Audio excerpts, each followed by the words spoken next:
Ladies and gentlemen, let me tell you a love story, one that started over 150 years ago.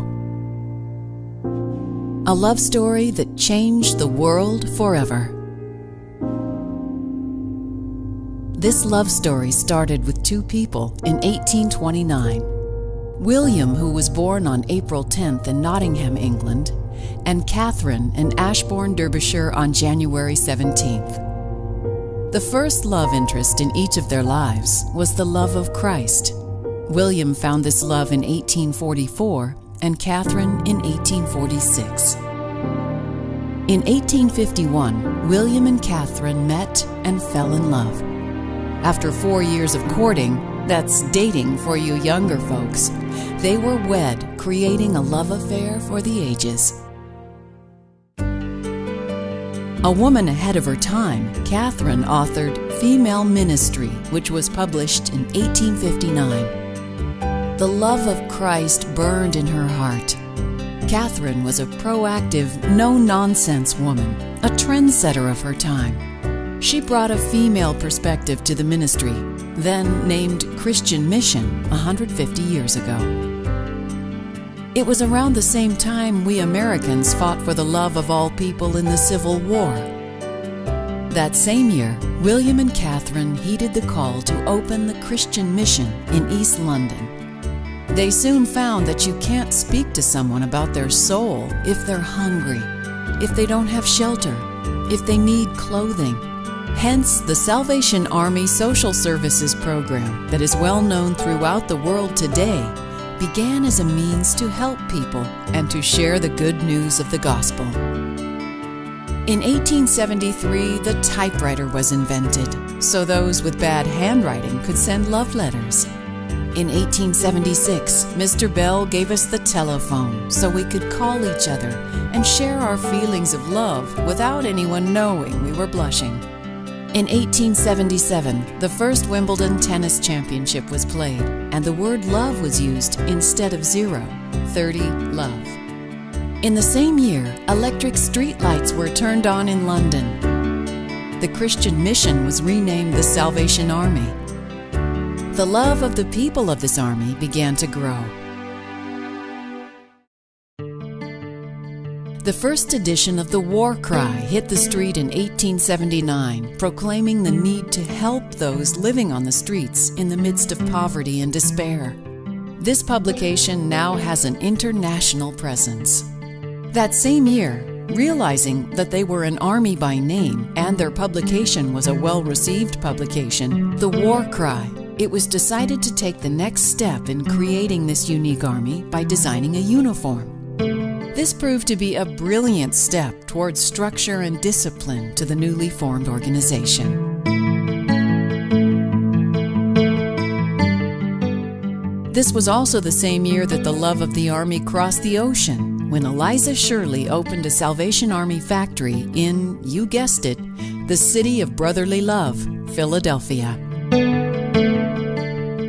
The work of the Army started in the U.S. and in Australia in 1880. In 1881, the international headquarters moved to Queen Victoria Street. The first War Cry was published in the U.S., and Major Alfred Wells began the Salvation Army in San Francisco. And that's when the legend of the daring, extraordinary Salvationist Joe the Turk began. He was an Armenian son of missionaries in Turkey. His father died when he was 3, leaving a penniless home for his mother, 3 boys and 2 girls. There was no education available for a boy who did not speak Turkish.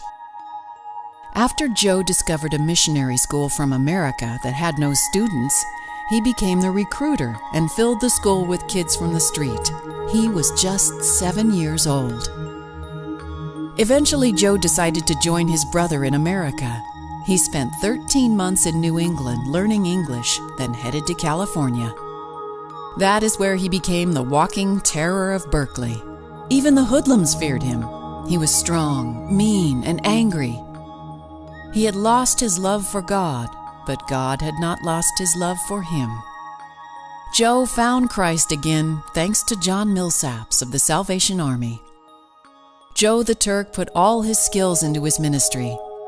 He was stoned, stabbed, and battered, and he wore his scars like a badge of honor. He would be jailed 53 times for Jesus. The first time in jail was for 8 days. He started a choir and taught the prisoners army songs. In 1888, San Bernardino opened, and Joe was arrested again. The next stop was Portland, Oregon, where it was illegal to blow a horn. Not good for an organization that found converts by walking through the streets playing brass band instruments. So Joe grabbed the band and hit the streets performing "Never Run Away." They got to perform it all the way to prison. Joe also took on politicians in Macomb, Illinois. He was shot at in Waukegan as he rushed through an entire crowd to pull an Army Salvationist from the gallows. Joe loved Christ and the Army. Now back to William and Catherine. William negotiated with the Church of England, and the Salvation Army became a branch of the church. This is the same year that Coca-Cola and Dr. Pepper were created. You know, I'd like to buy the world a Coke and furnish it with love. In 1888, the first junior soldier brass band was formed. On October 4th, 1890, Catherine was promoted to glory to meet up with our Lord. In 1891, the first food and shelter depot opened in New York. This is the same year of the first Christmas kettle drive. In 1897, the first Salvation Army hospital opened in Nagercoil, India. In 1898, William prayed before the U.S. Senate, and that very year, the Salvation Army began here in Jackson County. In July of 1909, Lieutenant Colonel Jenkins came from Seattle to enhance the meetings the Army had been holding. He held a lecture at the Opera House titled "From Bethlehem to Calvary." On August 20th, 1912, William joined Catherine in heaven, but the love story continued. In 1913, the Salvation Army started in Russia, and in 1914, World War I began. In 1914, 2 men and a lady, members of the Salvation Army, canvassed Medford. In August of 1917, in an act of love, the Salvation Army Donut Girls began making and handing out warm donuts. These lasses took their place right on the front lines with our soldiers. In 1920, the first Medford Advisory Board was created. In 1921, Mrs. Bramwell headed up a young girls' Sunbeam troop, while Captain Sinclair held meetings in the basement of the M&M Repair Store in Jackson County. In 1930, the Salvation Army in Medford bought the Methodist Evangelical Church for $2,500. It was condemned in 1962. In 1936, the work began in Mexico.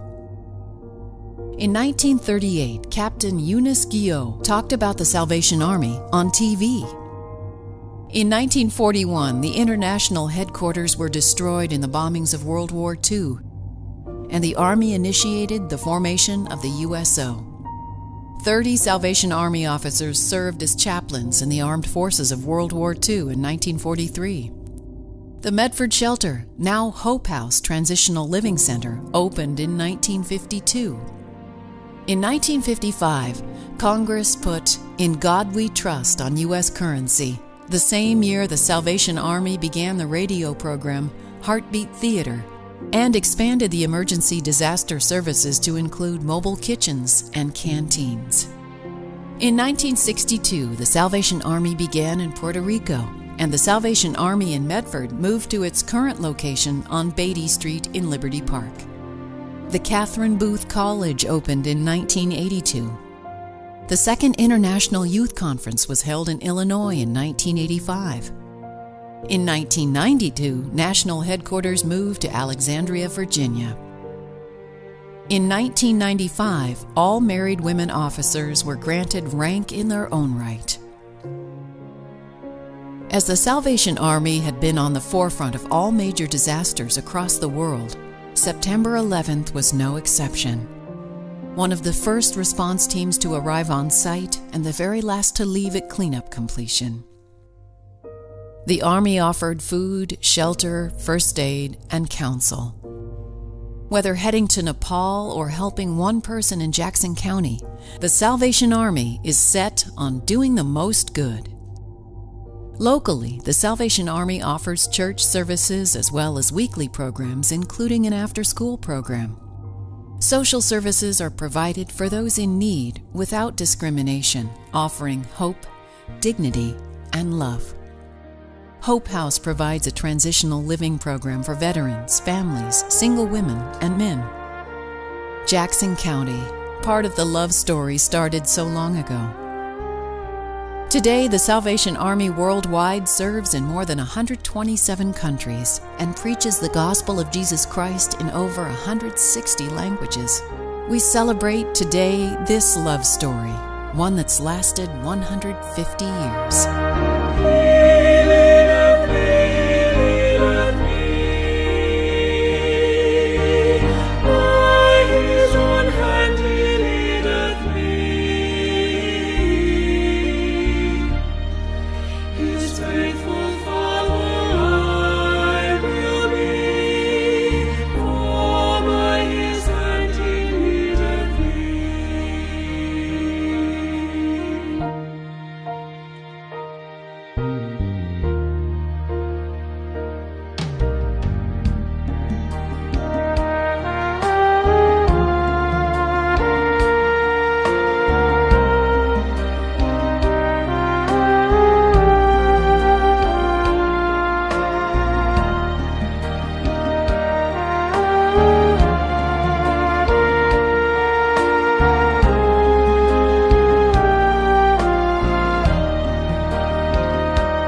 Eternity